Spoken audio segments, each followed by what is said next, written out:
We appreciate Prime Minister Modi's strong solidarity.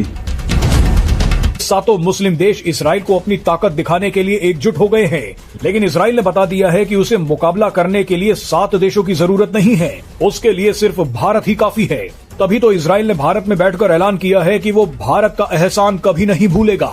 Israel Bharat के प्रधानमंत्री नरेंद्र मोदी का नाम लेकर भारत को सुपर पावर देश बोल रहा है। इस वक्त इजरायली फॉरेन मिनिस्टर जो हैं वो भारत के अंदर है। उन्होंने कुछ बातें की हैं जो बड़ी इंटरेस्टिंग है, और उन्होंने तो ये भी कह दिया जनाब कि इंडिया जो है वो ग्लोबल सुपर पावर है। इजरायली फॉरेन मिनिस्टर भारत की यात्रा पर हैं 3 दिन की, और इजराइल और भारत के बीच में एमओयू साइन होने जा रहा है डिफेंस कॉर्पोरेशन पर, और दुनिया भर में भारत के उदय की बात हो रही है। लेकिन दूसरी तरफ टॉप इकोनॉमिस्ट मार्टिन रोज ने भी कहा है इंडिया 2047 तक सुपर पावर बन सकता है। कौन कह रहा है? इसराइल की बात को हल्के में नहीं लिया जा सकता, कतई हल्के में नहीं लिया जा सकता। लेकिन इसराइल का ये जो दौरा था, इसके पीछे क्या है? इसके पीछे तो बहुत बड़ी बड़ी एक डील्स है। मेकिंग ए प्लान कि वो इन चीज़ों को अंडरस्टैंड करते हैं बड़े क्लियरली कि हमें इंडिया को वो जैसे कहते हैं ना उस स्पॉट में ला के खड़ा कर दिया, जिसमें ये कहा जाए कि जनाब इंडिया तो बड़ा प्लेयर है, और पाकिस्तान को भी उससे पैगाम चला गया कि सारे नेशंस के साथ भारत काम करता है। कोई भी देख लीजिए, इनफैक्ट ओआईसी के अंदर भारत को ज्यादा सपोर्ट है पाकिस्तान से ज्यादा, ऐसी हालत है। So this shows how India's foreign policy is working. उनको सबको मालूम है भारत के साथ रहने में फायदा है। नमस्कार दोस्तों, हिंदुस्तान तक की एक और वीडियो में आपका फिर से स्वागत है। दोस्तों, एक बहुत बड़ी न्यूज़ निकल के सामने आ रही है। आज एक इम्पोर्टेंट डिप्लोमेटिक मूवमेंट इंडिया और इजराइल के बीच देखने को मिला। इजराइल के फॉरेन मिनिस्टर भारत के दौरे पर हैं और उन्होंने प्राइम मिनिस्टर नरेंद्र मोदी के प्रति अपनी स्ट्रॉन्ग सॉलिडेरिटी के लिए ओपन एप्रिसिएशन दिखाई। ये विजिट सिर्फ एक फॉर्मल मीटिंग नहीं, बल्कि दोनों देशों के स्ट्रैटेजिक टाइज को और मजबूत बनाने का एक क्लियर सिग्नल है।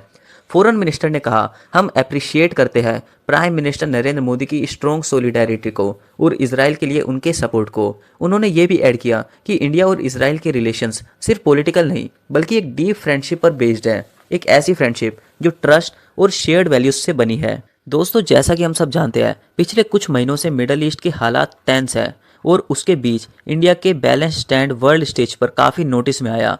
इजराइल ने ओपनली एक्नॉलेज किया कि प्राइम मिनिस्टर नरेंद्र मोदी ने रीजनल पीस के लिए जो स्टैंड लिया, उसने उनके देश को मोरल और डिप्लोमेटिक सपोर्ट दिया है। दोस्तों, हम जानते हैं भारत और इजराइल के बीच में ताल्लुकात काफ़ी ज़्यादा अच्छे हैं, इसलिए हमें इस तरीके के बयान इजराइल की तरफ से अक्सर देखने को मिलते हैं। India is a global superpower. वक्त इजरायली फॉरेन मिनिस्टर जो हैं वो भारत के अंदर है। उन्होंने कुछ बातें की हैं जो बड़ी इंटरेस्टिंग है, और उन्होंने तो ये भी कह दिया जनाब कि इंडिया जो है वो ग्लोबल सुपर पावर है, ग्लोबल सुपर पावर है, और उन्होंने अपने आप को रीजनल सुपर पावर कह दिया। तो इसका मतलब क्या है? इसका मतलब ये है कि they are making a plan कि वो इन चीज़ों को अंडरस्टैंड करते हैं बड़े क्लियरली कि हमें इंडिया को वो जैसे कहते हैं ना उस स्पॉट में ला के खड़ा कर दिया, जिसमें ये कहा जाए कि जनाब इंडिया तो बड़ा प्लेयर है, और पाकिस्तान को भी उससे पैगाम चला गया कि जी अ होस्टाइल कंट्री इजराइल इंडिया के बारे में क्या ख्याल रखता है या क्या व्यू रखता है। पर ये एक वो जिसे कहते हैं ना एक उनका व्यू है, हम कुछ ये थोड़े ही कह सकते हैं उनको कि ये उन्होंने क्यों कहा या क्या कहा या किस तरह। एक तो ये चीज़ हो गई। दूसरी बात ये है जो थोड़ी समझने वाली है, वो कहते हैं लॉन्ग टर्म स्ट्रेटेजिक पार्टनरशिप चाहते हैं इजराइल, और ख़ास तौर पे उन्होंने बात की India Middle east economic corridor की एंड I2U2 की। India Middle east economic corridor and I2U2, ये 2 चीज़ें हैं जिसकी उन्होंने बात की है। अब यहाँ से अंदाज़ा लगा लें that what does this India Middle East Europe economy, ये इंडिया के बहुत करीब है। This corridor is very very close to India. अब आप इससे आपको पता चल जाएगा कि इंडिया के लिए इस कॉरिडोर की क्या अहमियत है, और इंडिया के लिए इस सारी की सारी जो गेम है वो उसको कैसे देखते हैं। बहरहाल, एक तो इसमें ये पॉइंट हो गया। कि I2U2 क्या इसराइल जो है वो उसको मिडिल ईस्ट को ऑन बोर्ड ले रहा है? ये भी एक सवाल है, क्योंकि वो भी तो चीज मैटर करती है ना। अब क्या चीज इंडिया कर सकता है कि पाकिस्तान को मसरूफ रखो, कीप पाकिस्तान बिजी, जो कि हमारे क्या नाम है अजीत डोवल साहब, जो उनका बिजनेस है, जॉब है कि हमें पाकिस्तान को ये दहशतगर्दी में इन चीज़ों में फंसा के रखो और ये चीज़ होती रहे। और लेट्स सी इसमें क्या निकलता है क्या नहीं निकलता। और इंडिया और इसराइल की जो एक स्ट्रेटेजिक पार्टनरशिप है, इट हैज़ ह्यूज सिग्निफिकेंस। इसकी हमारे लिए बड़ी अहमियत है। मैं आपको बात बताऊं, वो अलहदा बात है कि अभी जो इस पार्टनरशिप के अंदर हमने ये चीज़ नोट की है कि पाकिस्तान जो है वो गज़ा में जाके सारी रिकन्स्ट्रक्शन और बाकी चीज़ें वो इस तरह की डेवलपमेंट ये होगी। ठीक है जी। जो रेडिकल टेररिज्म है वो दोनों कह रहे हैं जी threat to India and Israel. अच्छा, जो स्टेट टेररिज्म है उसकी भी तो बात होनी चाहिए ना।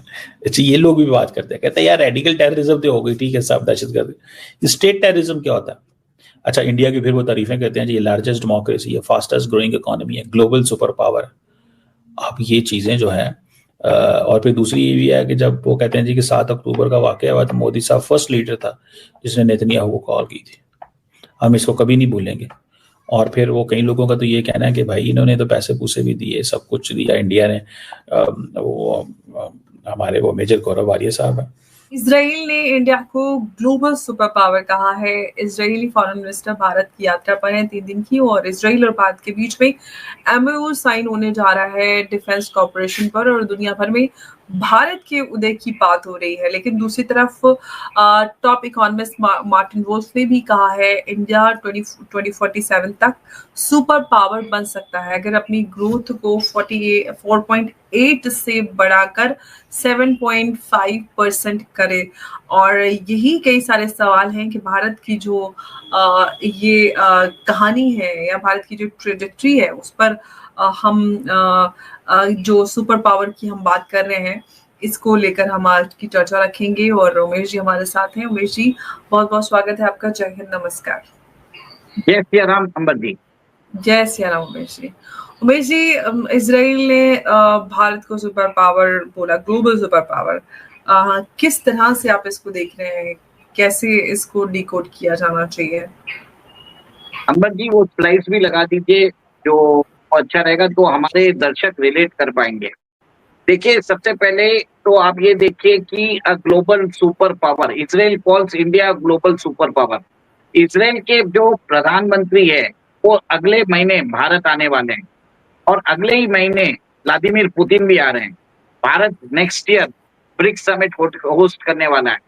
और ये भी देखिए, फिनलैंड के जो प्रेसिडेंट है स्टब्स, उन्होंने भी बोला है कि India will be the next super power. उन्होंने कल जो पलकी शर्मा के साथ अपने इंटरव्यू में बोला था कि भारत को सुपर पावर बन रहा है और उसको यूएन सिक्योरिटी काउंसिल में उसको सीट देने की जरूरत है। अब जब फिनलैंड कुछ बोलता है ना, फिनलैंड, नॉर्वे या डेनमार्क अगर कुछ बोलते हैं तो समझ लीजिए ये बात बोल रहा है अमेरिका, क्योंकि ये तीनों नेशंस जो है अमेरिका के माउथपीस बोला जाता है।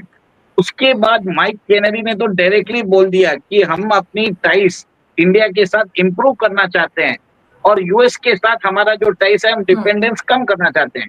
पिछले साल ये वही कनाडा है जो जस्टिन ट्रूडो के रूप में उन्होंने हम पर बहुत सारे सैंक्शंस भी लगाए थे, खालिस्तानी ऑपरेटिव्स को उन्होंने शरण दी थी। आज वो कनाडा भारत के साथ फ्री ट्रेड एग्रीमेंट की बात कर रहा है। दोस्तों, जैसा कि हम सब जानते हैं, इजराइल के फॉरेन मिनिस्टर अभी इंडिया के अंदर मौजूद है, और उन्होंने इसी के साथ एक और बयान ये भी दिया कि India is a global super power. इसका मतलब ये है कि इजराइल भारत की सुपर पावर को एक्नॉलेज कर रहा है दुनिया भर के सामने। इजराइल मानता है कि भारत ग्लोबल सुपर पावर है।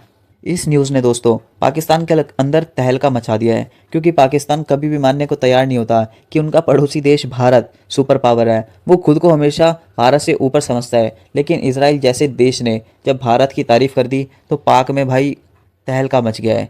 दोस्तों, ये जो विजिट है, इस विजिट के दौरान दोनों कंट्रीज़ के बीच में सिक्योरिटी कोऑपरेशन, डिफेंस टेक्नोलॉजी और ट्रेड पर भी बात हुई। एक्सपर्ट्स कह रहे हैं कि इंडिया इजराइल की पार्टनरशिप अब बियॉन्ड डिफेंस फेज में जा रही है, जहां फोकस एग्रीकल्चर, इनोवेशन और साइबर सिक्योरिटी जैसे सेक्टर्स पर भी है।